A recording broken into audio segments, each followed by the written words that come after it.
In the very beginning, after Adam and Eve left the garden, they had two sons, Cain and Abel. Cain was a farmer, working the soil and growing crops from the ground. His brother Abel was a shepherd, caring for the sheep and guiding them through the open fields. One day, both brothers decided to bring an offering to the Lord. Cain brought some of the crops he had grown through his hard labor. Abel, on the other hand, brought the very best of his flock, the firstborn, the healthiest, the most precious lamb he had. When they presented their gifts, God accepted Abel's offering, but he did not accept Cain's. Seeing this, Cain felt a hot anger burn inside him. He was filled with jealousy and disappointment, and instead of turning to God to understand, he allowed that darkness to grow in his heart. God saw what was happening and spoke gently to Cain. He said, "Why are you so angry? If you do what is right, you will be accepted.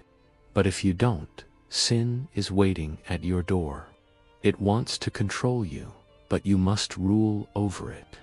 This was a warning and an invitation, a chance for Cain to choose a better path.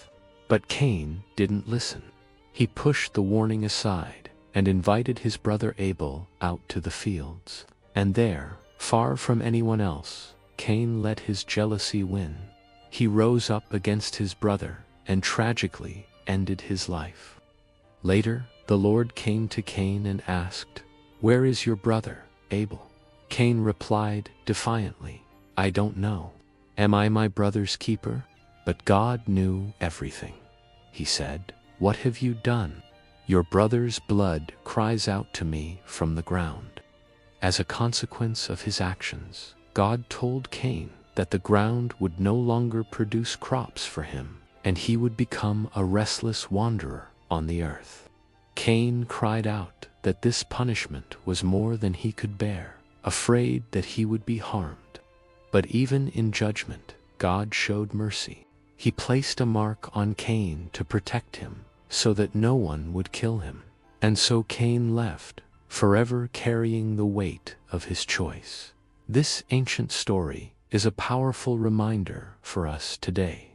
It teaches us to guard our hearts against jealousy and anger. It reminds us that our choices have consequences, not just for ourselves, but for everyone around us. We are called to love one another, to be our brother's keeper, and to choose what is right. Sometimes we see ourselves as small and weak, but God sees the strength He has placed inside us. He sees a lion, a protector, a leader. Let's choose to live up to that divine image, embracing love over envy. Thank you for watching. Don't forget to subscribe for more stories that shape our faith.